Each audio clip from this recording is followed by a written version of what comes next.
ഗുരുദേവൻ എന്തിനാണ് കണ്ണാടി വീക്ഷിച്ചത്? നിങ്ങളെ തന്നെ ഈശ്വരനായിട്ട് കാണും, പ്രത്യേകിച്ച് മഹാദേവനിലും ഭഗവതിയിലും. കാരണം അവർ രണ്ടുപേരും നമ്മുടെ അച്ഛനും അമ്മയായിട്ട് നമ്മൾ സങ്കല്പിക്കുക. സാക്ഷാൽ കാളിദാസൻ രഘുവംശം തുടങ്ങുന്നു പറയുന്നത് വാക്കും അർത്ഥം എങ്ങനെ ചേർന്നിരിക്കുന്നു അതുപോലെ ചേർന്നിരിക്കണ പാർവതി പരമേശ്വരന്മാരെ, ജഗത്തിന്റെ മുഴുവൻ അച്ഛനമ്മമാരെ ഞാൻ നിങ്ങളെ നമസ്കരിക്കുന്നതാണ്. അച്ഛനെ അമ്മേനെ എന്തിനാണ് ഭയക്കണത്? നമ്മൾ ഏറ്റവും കൂടുതൽ ഭയക്കുന്ന രണ്ട് സങ്കല്പങ്ങളാണ്, ഒന്ന് ദേവിയും ഒന്ന് മഹാദേവനും. ഗുരുവായൂരപ്പൻ എന്ന് വിളിച്ചത് കൊണ്ട് ഭഗവാന്റെ ബാലഭാവം വളരെയധികം പ്രകടമായി നിൽക്കുന്ന ഒരു ഭാവമാണ് ഗുരുവായൂരപ്പൻ, ഈ ഉണ്ണികൃഷ്ണൻ എന്നുള്ള ഭാവം. അതെന്താണെന്ന് വെച്ച് കഴിഞ്ഞാൽ ഒരു നിഷ്കളങ്കതയോടുകൂടി നമുക്ക് സ്നേഹിക്കാൻ സാധിക്കുന്ന, അല്ലെങ്കിൽ ഒന്നും തിരിച്ച് പ്രതീക്ഷിക്കാതെ സ്നേഹിക്കാൻ സാധിക്കുന്ന ഒരു ഭാവമാണ് ഒരു കുട്ടിയുടെ ഭാവം. 9 തരത്തിൽ ഭഗവാനെ കാണാമെന്നാണ്, 9 ഭാവത്തിൽ. തുടങ്ങുന്നത് ശ്രവണം, കീർത്തനം, വിഷ്ണു, സ്മരണം, പാദസേവനം, അർച്ചനം, വന്ദനം, ദാസ്യം, സഖ്യം, ആത്മനിവേദനം എന്നാണ്.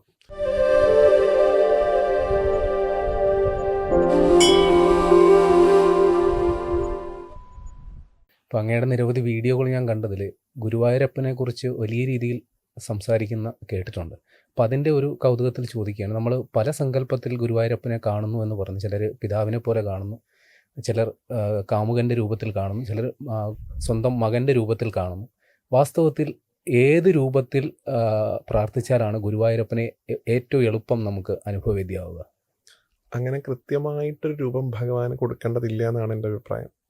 കാരണം നോക്കൂ, നമ്മുടെ ഭാരതത്തിൻ്റെ ഋഷിസങ്കല്പത്തിൻ്റെ മഹത്തരായിരുന്നു. അവർ തിരിച്ചറിഞ്ഞിരുന്നു ഓരോ മനുഷ്യരും ഓരോ രീതിയിലും ഓരോ പശ്ചാത്തലത്തിലുള്ള ആൾക്കാരാണ്. അപ്പോൾ എനിക്ക് കണക്റ്റ് ആവുന്നൊരു വേർഷൻ ചിലപ്പോൾ മറ്റൊരാൾക്ക് കണക്റ്റ് ആയിക്കൊള്ളുന്നില്ല, അതായിരിക്കില്ല വേറൊരാൾക്ക് കണക്റ്റ് ആവുന്നത്. ഓരോ മനുഷ്യരും വ്യത്യസ്തരാണ് എന്ന് മനസ്സിലാക്കിയവരായിരുന്നു ഭാരതത്തിൻ്റെ ഋഷി എന്ന് ഞാൻ എല്ലായിടത്തും പറയാറുണ്ട്. സോ അവരെന്ത് ചെയ്തു, ഓരോരുത്തർക്കും പറ്റുന്ന തരത്തിലുള്ള ദേവതാ സങ്കല്പങ്ങളെയും ആ ബ്രഹ്മബോധത്തിലേക്ക് സഞ്ചരിക്കാൻ അവർ കൊടുത്തു. അതാണ് നമ്മൾ ഈ 30 മുക്കോടി ദേവതകൾ എന്നൊക്കെ പറയുന്നത്. ആത്യന്തികമായിട്ടുള്ള ബ്രഹ്മസ്വരൂപം തന്നെയാണ്, അതെല്ലാം തന്നെയാണ് ധർമ്മം പറയുന്നത്. പക്ഷേ ആ ഒറ്റയടിക്ക് ആ ഒരു വലിയ തത്വത്തിലേക്ക് പോകുന്നതിന് മുമ്പായിട്ട് അതിനെ സങ്കല്പിക്കാൻ, ആരാധിക്കാൻ രൂപവും ഭാവവും നാമവും വേണ്ടതുകൊണ്ട് ദേവതകളെ കൊടുത്തു. ആ ദേവതകളെയാണ് നമ്മൾ ഈ കണക്കൊക്കെ ഇട്ട് വിളിക്കുന്നത്. അപ്പോൾ ഗുരുവായൂരപ്പൻ എന്ന് പറഞ്ഞാൽ അത് പരബ്രഹ്മം തന്നെയാണ്. ആ പരബ്രഹ്മത്തിന്റെ ആ ഒരു രൂപത്തെയാണ് ഗുരുവായൂരപ്പനിൽ നമ്മൾ കാണുന്നത്. ആ ബ്രഹ്മതത്വം ഗുരുവായൂരിക്കുന്നു എന്നാണല്ലോ മേൽപ്പത്തൂര് പോലും പറയണത് നാരായണീയത്തിൽ. അപ്പൊ ബ്രഹ്മമാണ് ഭഗവാൻ. ആ ബ്രഹ്മത്തെ നമുക്ക് കാണാൻ ഇഷ്ടപ്പെട്ട ഏത് ഭാവത്തിലും കാണാം. അതിലിപ്പോൾ കുട്ടിയായിട്ട് കാണണം, കുട്ടിയായിട്ട് കാണാം, നേരത്തെ പറഞ്ഞതുപോലെ കാമുകനായിട്ട് കാണാം, ഏത് ഭാവത്തിലും ഭഗവാനെ കാണാം. ഇന്നത് മാത്രമാണ് ശരിയെന്ന് ഭഗവാൻ എവിടെയും പറഞ്ഞിട്ടില്ല. നിങ്ങൾക്ക് ഏത് വേർഷൻ കണക്റ്റഡ് ആവുന്നോ അങ്ങനെ കാണാം.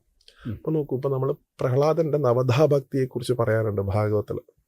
9 തരത്തിൽ ഭഗവാനെ കാണാമെന്നാണ്, 9 ഭാവത്തിൽ. തുടങ്ങുന്നത് ശ്രവണം, കീർത്തനം, വിഷ്ണു, സ്മരണം, പാദസേവനം, അർച്ചനം, വന്ദനം, ദാസ്യം, സഖ്യം, ആത്മനിവേദനം എന്നാണ്.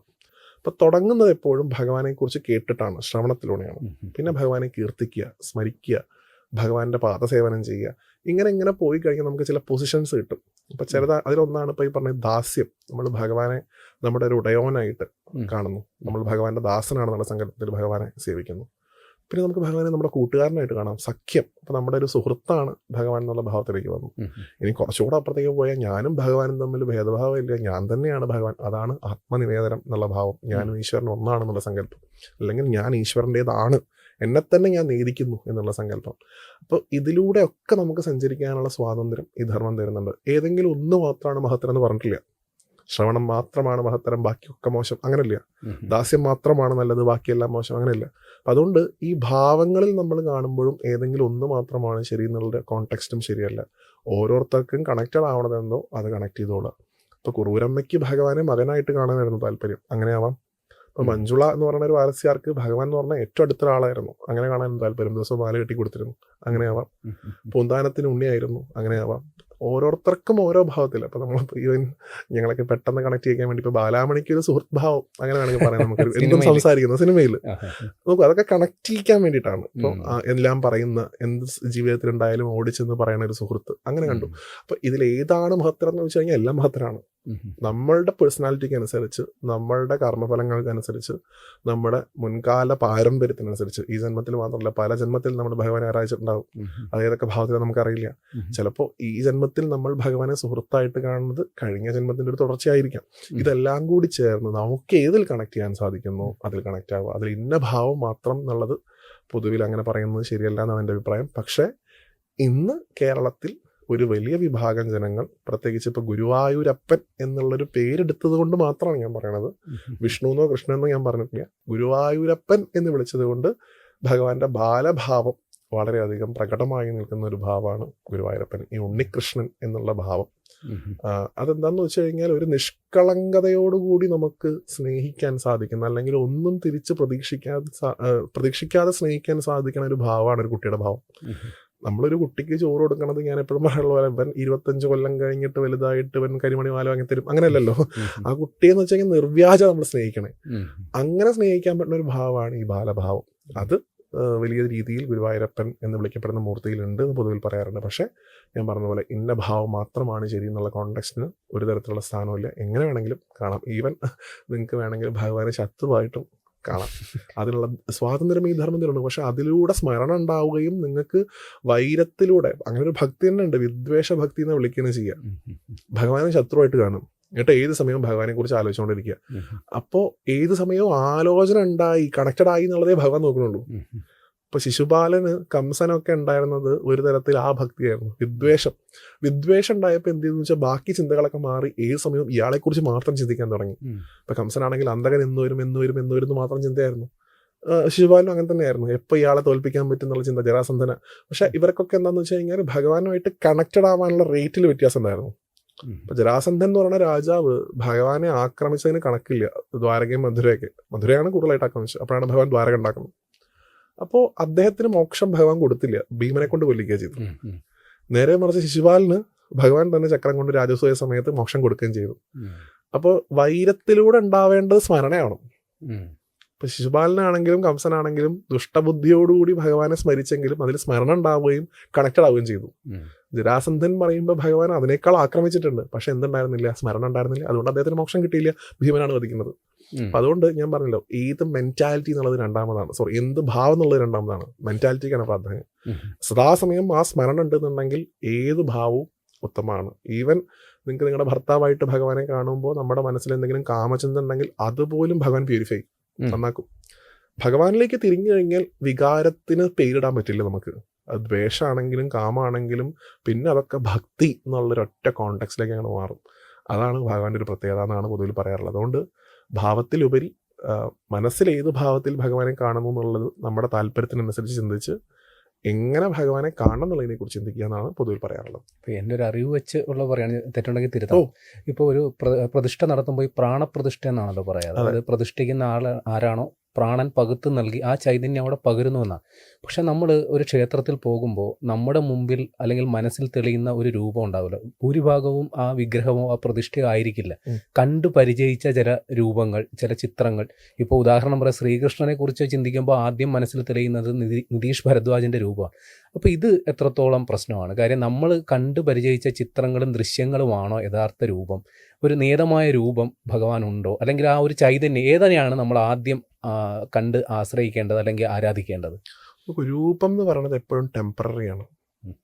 ഭഗവാൻ ഒരു രൂപം ഉണ്ടായിരുന്നു.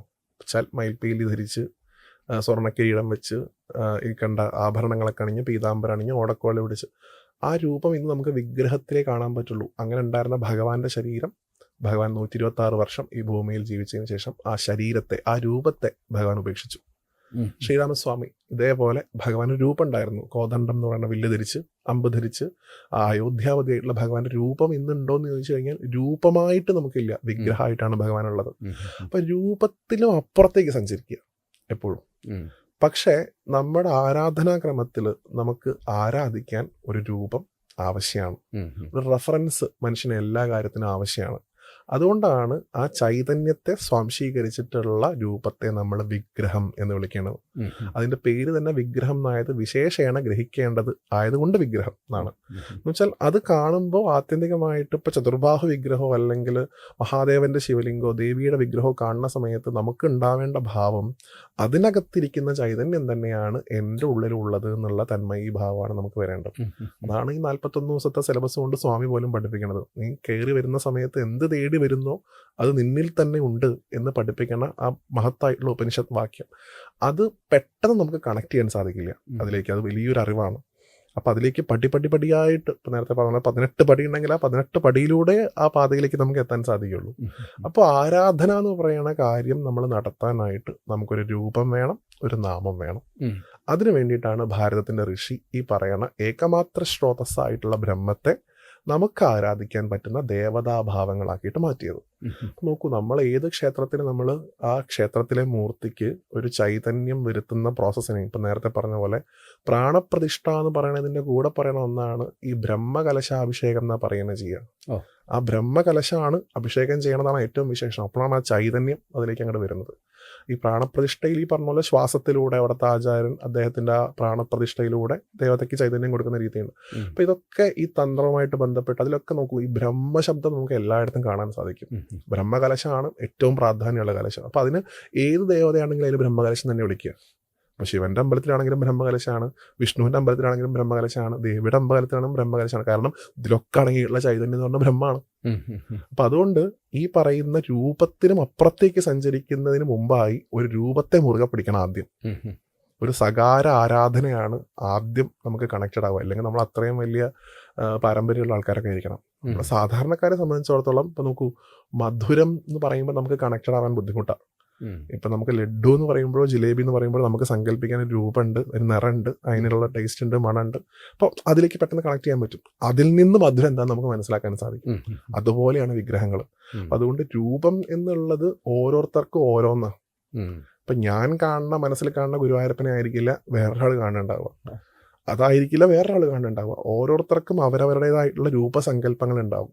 പക്ഷെ അതിനപ്പുറത്തേക്ക് എല്ലാവരും കാണുന്നത് ഒരേ ബ്രഹ്മത്തെ തന്നെയാണ്. ആ ഭാവം ഉണ്ടാവാൻ വേണ്ടിയിട്ട് ശ്രമിക്കുക എന്നുള്ളതാണ്. അതുകൊണ്ട് രൂപത്തിനെ ഇപ്പോൾ പല ആൾക്കാരും പറയാറുണ്ട്, എനിക്ക് ഗുരുവായൂരപ്പൻ്റെ രൂപം അകത്തേക്ക് ധ്യാനിക്കുമ്പോൾ മനസ്സിലാവുന്നില്ല, ഒരു വെളിച്ചം മാത്രമേ കാണുള്ളൂ. മതി, ധാരാളം മതി. ഇപ്പോൾ ചിലപ്പോൾ ഒരു ശബ്ദം എനിക്ക് കണ്ണടയ്ക്കുമ്പോൾ രൂപം കാണുന്നില്ല, ഒരു ഓടക്കോടുള്ള ശബ്ദം മാത്രമേ കേൾക്കുള്ളൂ പറഞ്ഞ ആൾക്കാരുണ്ട്. അതിലൂടെയും എത്താം.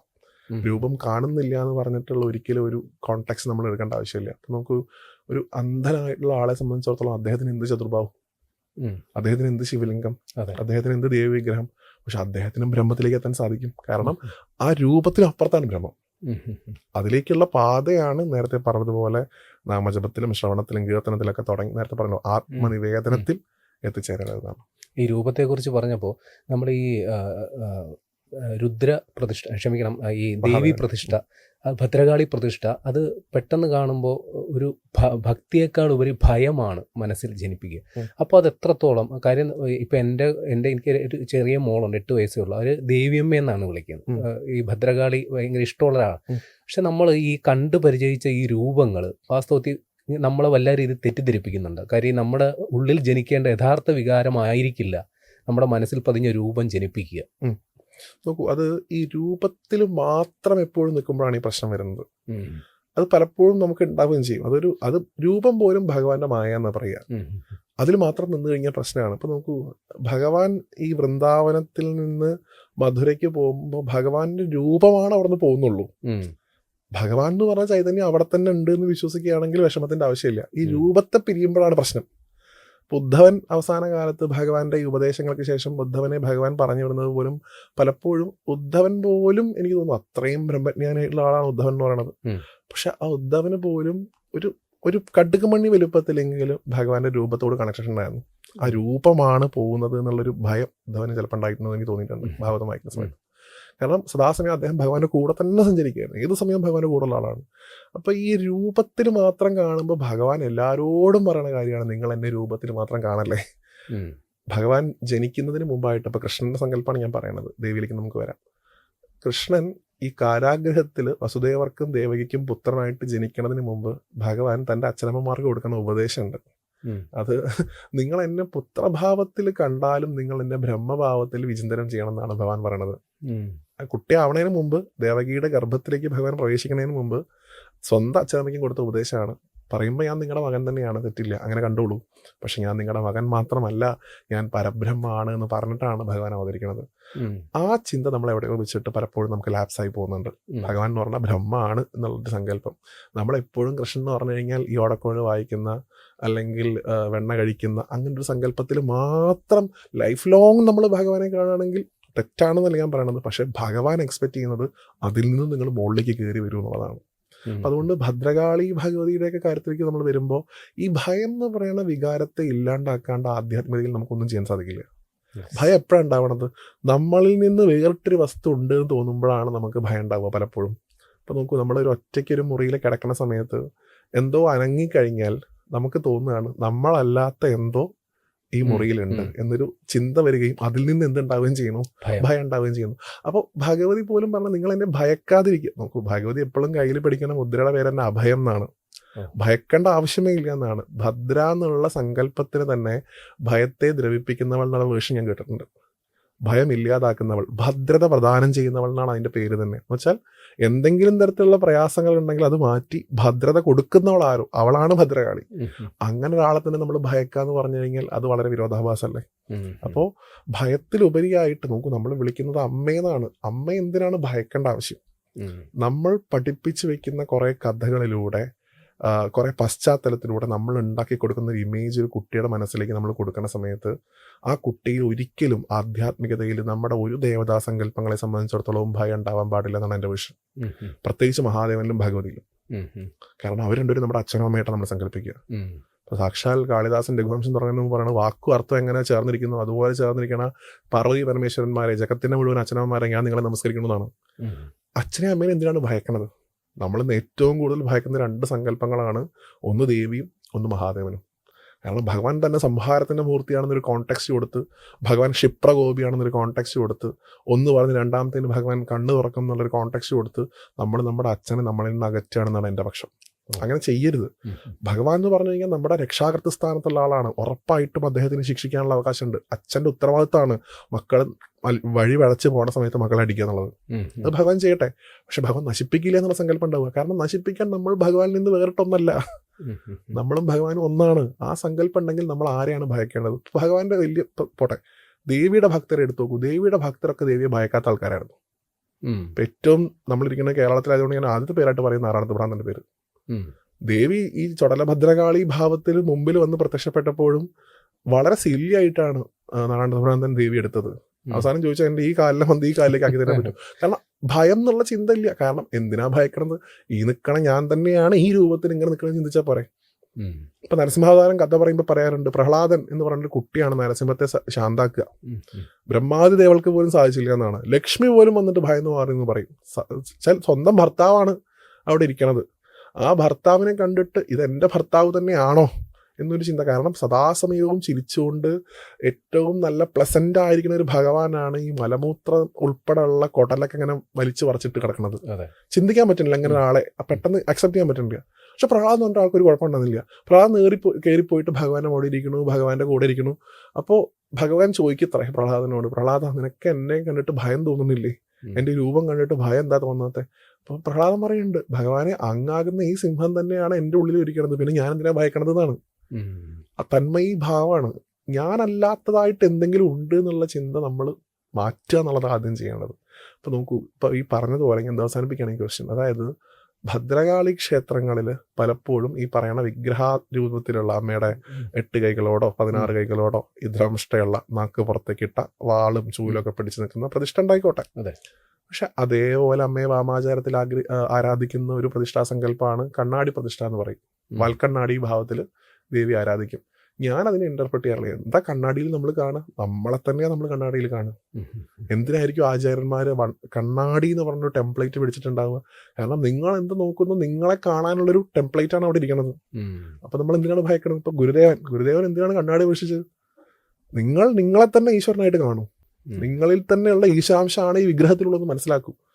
അത് പഠിക്കാനാണ് അമ്മയുടെ ആരാധനയിൽ പലപ്പോഴും, ഞാൻ ദേവിയുടെ ആരാധനയിലാണ് അത് ഏറ്റവും കൂടുതൽ കണ്ടിട്ടുള്ളത്. ദേവിയുടെ വിഗ്രഹങ്ങളിൽ വാൽക്കണ്ണാടിക്ക് വലിയ പ്രാധാന്യമുള്ളത്. അതെന്തിനായിരിക്കും ചെയ്തിട്ടുണ്ടാവുക? കാരണം അമ്മയാണ് നമ്മുടെ ഉള്ളിലുള്ളത്. ഇപ്പം നേരത്തെ പറഞ്ഞപ്പോൾ നമ്മൾ ഈ ചക്രങ്ങളുടെ പാരമ്പര്യം എടുക്കുകയാണെങ്കിൽ മൂലാധാര ചക്രത്തിലിരിക്കുന്ന പരാശക്തിയായിട്ടുള്ള കുണ്ടലിനിയാണ്. അതും നമ്മുടെ അമ്മയാണ്. നമ്മൾ പറയാറില്ലേ, എൻ്റെ ഉള്ളിലൊരു ശക്തിയുണ്ട്, ആ ശക്തിയായിട്ടിരിക്കുന്ന ഭഗവതിയാണ്. അപ്പം നമ്മുടെ ഉള്ളിലുള്ള ആ ഭഗവതിയാണ് നമ്മൾ ഭയക്കുക എന്ന് പറയുമ്പോൾ അത് തരത്തിലുള്ള വിരോധാഭാസമല്ലേ? അപ്പം തെന്നാലി രാമൻ്റെ കഥ നോക്കൂ, അദ്ദേഹവും ഭഗവതി ചിരിപ്പിക്കുകയാണ് ചെയ്തത്, ഭയന്നില്ല. കാളിദാസന്റെ കഥ നോക്കൂ, പുറത്താര് അകത്താര് എന്നുള്ള കോൺവെർസേഷനും കാളിദാസനും ഭയക്കുന്നില്ല. ഭയക്കാത്തവരെയാണ് അമ്മ മക്കളെ എന്ന് വിളിച്ചിട്ടുള്ളൂ. അപ്പം അതുകൊണ്ട് അമ്മയുടെ മക്കളായിട്ടുള്ള നമ്മൾ ഓരോരുത്തരും അമ്മയെ ഭയമില്ലാണ്ട് കാണാമെന്നാണ്.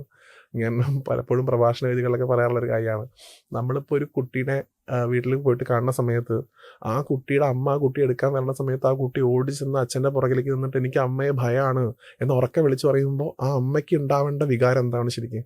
ആ അമ്മയുടെ ഉള്ളിൽ ഒരു ബ്ലേഡ് എടുത്ത് കീറുന്നത് പോലെ എനിക്ക് ഫീൽ ചെയ്തിട്ടുണ്ടാവുക. കാരണം സ്വന്തം കുട്ടിയാണ് വിളിച്ച് പറയുന്നത് എനിക്ക് അമ്മയെ ഭയമാണ്. അപ്പം അമ്മയെ എങ്ങനെയാണ് ആ കുട്ടി കാണുന്നത്? അമ്മയ്ക്ക് വിഷമം ഉണ്ടാക്കുള്ളൂ അത്. അതുകൊണ്ട് ഒരിക്കലും അമ്മയെ മഹാദേവനെ ഒന്നും ഭയക്കാതെ അവർ നമ്മൾ തന്നെയാണെന്നുള്ള വലിയ അറിവിലേക്ക് സഞ്ചരിക്കാൻ അവരെ സ്നേഹിക്കുക എന്നുള്ളത് മാത്രമേ നിർത്തിയുള്ളൂ.